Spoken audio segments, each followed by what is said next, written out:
Hello everyone, welcome to the channel of Koho international school Gangapur city. मैं maths faculty आज आपको पढ़ाऊंगा inverse of a matrix and linear equation, chapter number 5 of RBSE 12th board. चैप्टर का नाम है व्युत्क्रम आव्यूह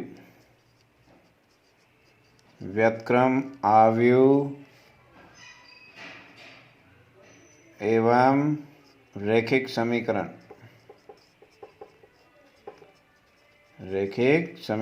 inverse of a matrix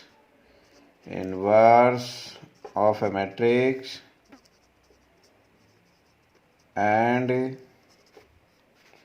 linear equations, right? All right, yes. Total marks है 4 नंबर का चैप्टर है। टोटल क्वेश्चन 2 क्वेश्चन आएंगे। एक क्वेश्चन तो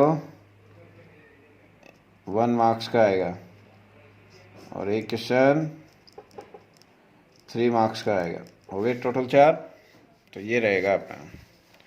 ओके, ऑल राइट, आगे बढ़ते हैं, स्टार्ट करते हैं।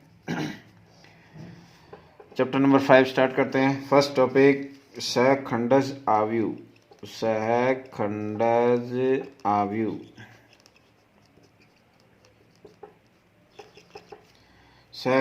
आव्यूह। डेफिनेशन क्या है इसकी? Definition transpose of A cofactor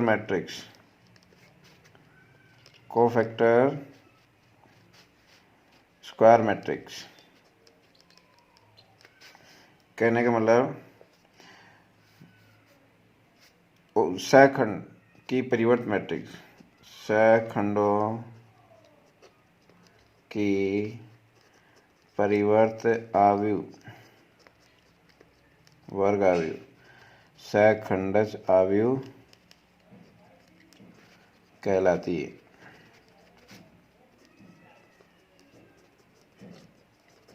English में बोलते हैं इसको एडजॉइंट मैट्रिक्स, इसलिए इसे एडीजे, ए तो कोई मैट्रिक्स का नाम है, एडीजे ऑफ ए से प्रदर्शित करते हैं, राइट? अर्थात कोई भी आपको मैट्रिक्स दे रखी होगी, A11, A12, A13, ये आपको कोई मैट्रिक्स दे रखी है,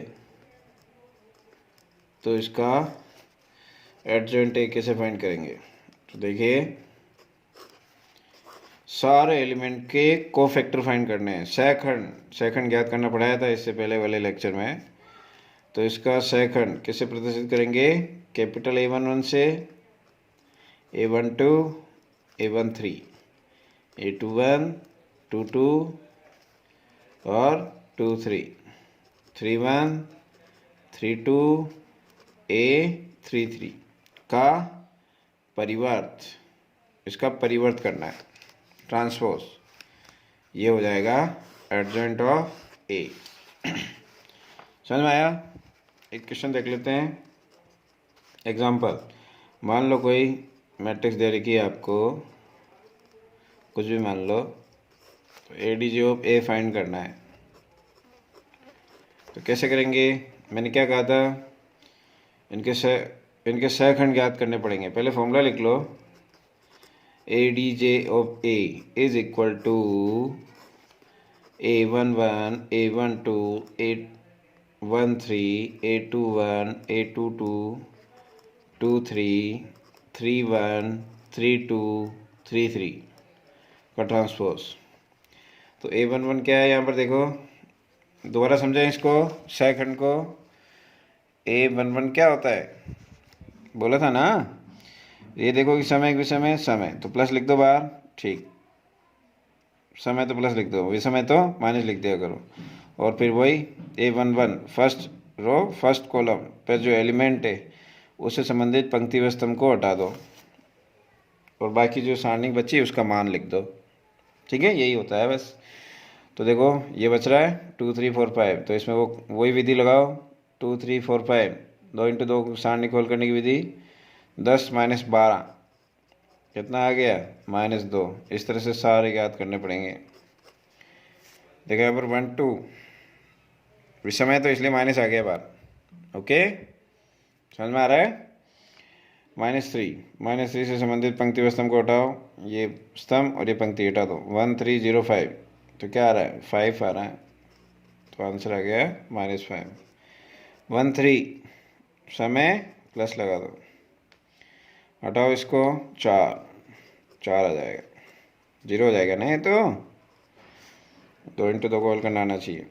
सारे याद करने पड़ेंगे ऐसे। A21 माइनस, देखो A21 ये हटाओ ये हटाओ, 21 -15 -0 -15 माइनस माइनस प्लस हो जाएगा। ठीक है, A22 प्लस आ जाएगा, A22 हटाओ इसको 10 माइनस 0 10 हो गया। इस तरह से सारे याद करने पड़ेंगे अपन। A23 विषम है, माइनस लिख दो बाहर। अब वही कंसेप्ट लगाओ, 2 3 हटा दो इसको, हटा देंगे तो क्या आ जाएगा 8 माइनस 0, तो आंसर आ गया -8। 3 1 समय बाहर प्लस लगा दो, -9 माइनस 0 -9 आ गया। A32 विषम है तो माइनस हो जाएगा, 3 2 हटाओ इसको, 2 0 1 3, तो 6 -0 -6 हो जाएगा। A33 सम है, 4 + 3 7 हो जाएगा। राइट, अब ये सारी वैल्यू इसमें पुट कर लो बाय इक्वेशन फर्स्ट। तो एडजेंट ऑफ ए क्या हो जाएगा, सारी वैल्यू पुट कर लो। देखो -2 इसकी वैल्यू क्या आई थी -5, इसकी वैल्यू क्या आई थी 4, इसकी वैल्यू आई थी 2 1 की वैल्यू 15, 2 2 की वैल्यू आई 10, 2 3 -8 -9 -6 7 का ट्रांसपोज, इसका ट्रांसपोज डैश हटा दो इसको, -2 -5 4 15 10 -8 -9 -6 7, ये एडजेंट ऑफ ए हो गया। समझ में आया? अरे समझ में आया? तो ये एडजेंट ऑफ ए ध्यान रखना, बहुत इंपॉर्टेंट है क्योंकि ये इन्वर्स मैट्रिक्स में काम आएगी। एक ही बात वापस। ओके, ऑलराइट, नेक्स्ट आगे बढ़ते हैं। 2 × 2 की डिटरमिनेंट दे रखी हो तो एग्जाम्पल नंबर 2, जैसे कोई डिटरमिनेंट दे रखी है 2 -3 5 7, इसका एडजेंट ऑफ ए फाइंड करना है। तो वही तरीका तो वही है, लेकिन आज के बाद मैं एक ट्रिक बता रहा हूँ। क्या ट्रिक है, इन दोनों को तो आपस में बदल दो, आपस में बदल दो और इसको साइन चेंज कर दो, ये आंसर आ गया। डायरेक्ट कर सकते हो, इसमें बोर्ड में भी मार्क्स नहीं कटेंगे। दोबारा सुनो, इसका तो क्या लिख रहा हूँ इंटरचेंज, और इसको क्या लिख रहा हूँ ओनली साइन चेंज। ठीक है, ये ट्रिक है, एक नोट करके लिख लो। ए मान लो ABCD है, तो एडजेंट ऑफ ए कितना आ जाएगा,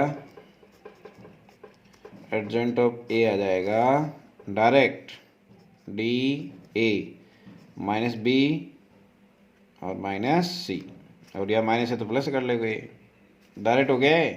अब ट्रांसपोज मत करना, हो चुका है सब कुछ। ओके, समझ में आई बात?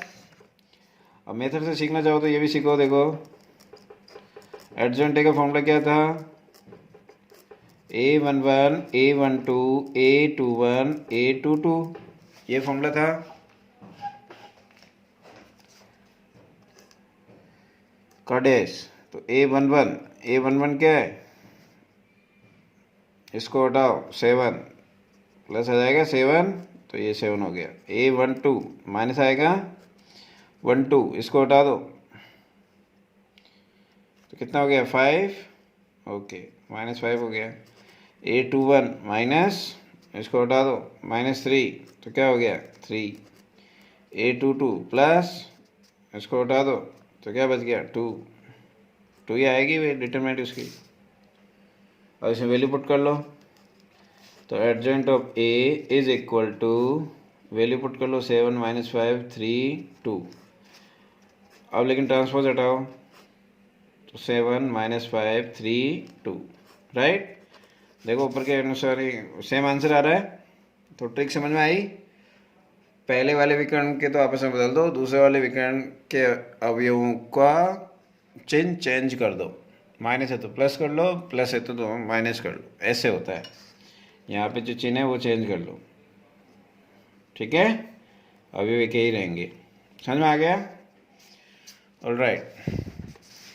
तो नेक्स्ट इसकी प्रॉपर्टी है कुछ properties of adjoint of A, सहखंडज अवयव की properties. First, A into adjoint of A किसके इक्वल आएगा? Determinant of A. या फिर पहले ये सॉल्व करो, रिवर्सिबल लो हो सकता है इसकी वैल्यू क्या हो जाएगी? एडजॉइंट ऑफ ए। कैसे होता है ये देखो, लेट ए ये था A11 A12 A13 21 22 23 31 32 33। अब इसका एडजॉइंट क्या होगा? तो एडजॉइंट क्या होता है? A11 कैपिटल आ जाएंगे यहाँ पर, सहखंड को कैपिटल से प्रदर्शित करते हैं, कोफैक्टर।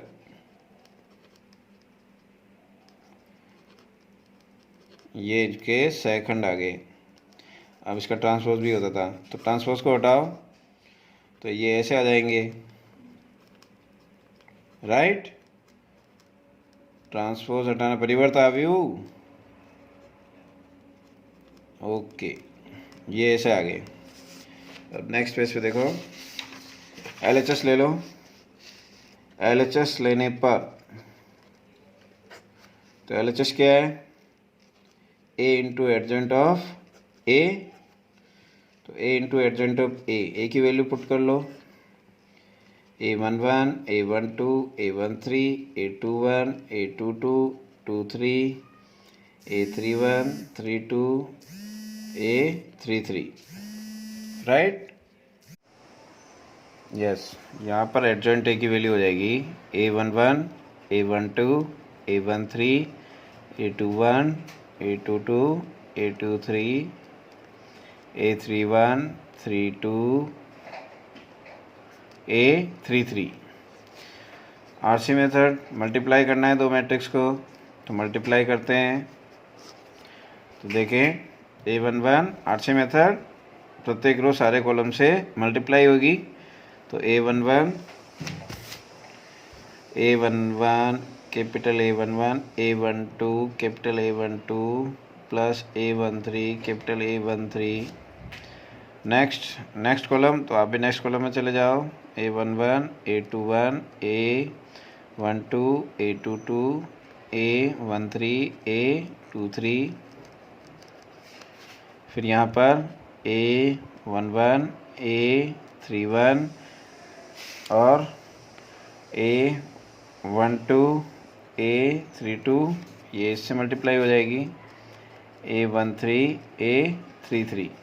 यस, इसे सब मल्टीप्लाई कर लोगे आप, और यहाँ पे देखोगे A21 plus A22 plus A23 यहाँ भी मल्टीप्लाई करके देख लोगे, यहाँ भी मल्टीप्लाई करना, तो ये चीज़ मिलेगी आपको। अब याद करो, कुछ प्रॉपर्टी पढ़ाई थी दो पहले।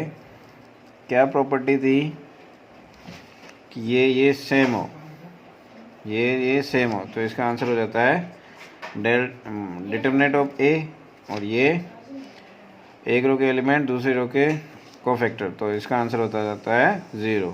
तो determinant of A 0 0 0, determinant of A. तो देखो इस मैट्रिक्स से पूरी मैट्रिक्स से कुछ कांस्टेंट कॉमन आ सकता है, तो डिटरमिनेंट ऑफ ए कांस्टेंट ही होता है, ये कॉमन आ जाएगा बाहर। ये 1 0 0 0 1 0 0 0 1, और ये चीज़ बन गई इकाई मैट्रिक्स। तो डिटरमिनेंट ऑफ ए आई, और ये अपन को लाना था। Hence prove. समझ में आया? ऑल राइट, आगे बढ़ते हैं। कुछ प्रॉपर्टी और है। प्रॉपर्टी नंबर 2, एडजॉइंट ए का ट्रांसपोज। तो अपन क्या करेंगे, पहले एडजॉइंट ए फाइंड कर सकते हैं, उसके बाद इसका ट्रांसपोज कर सकते हैं। Property number 3, adjoint of reversible law property, adjoint of B into adjoint of A, ये इसके इक्वल होगा। वेरी इंपॉर्टेंट, एडजॉइंट ऑफ के की पावर n-1 एडजॉइंट ऑफ ए। ध्यान रखना, n क्या है, अवयव का क्रम, ठीक है। के कोई कांस्टेंट है, ऑर्डर है ना n। समझ में आया? ये अवयव थी, उसको कांस्टेंट से मल्टीप्लाई करके फिर एडजॉइंट फाइंड कर रहे हैं, तो ऐसा नहीं करके अपन एडजॉइंट डायरेक्ट फाइंड कर लो और के कांस्टेंट की डिग्री क्या लगा लो, n-1, नहीं कि k। ओके, नेक्स्ट एक फाउंडेशन पे प्रॉपर्टी होती है, एडजॉइंट ऑफ ए का डिटरमिनेंट के की पावर n-1 होता है, सॉरी, डिटरमिनेंट ऑफ ए की पावर n-1 होता है, डिटरमिनेंट ऑफ ए की पावर n-1 होता है, n वही order of A, order of A. और मान लो एडजॉइंट का एडजॉइंट ऑफ ए की डिटरमिनेंट पूछेगा, कभी डिटरमिनेंट पूछेगा, तो डिटरमिनेंट ऑफ ए n-1 का स्क्वायर लगा देना। फाउंडेशन पर है ये best property. Next, adjoint of A क्या होगा, डिटरमिनेंट ऑफ ए की पावर n-2 इंटू ए, ये होता है फाउंडेशन बेस्ड प्रॉपर्टी। ये 2 3 4 इसको ध्यान रखें आप। ओके।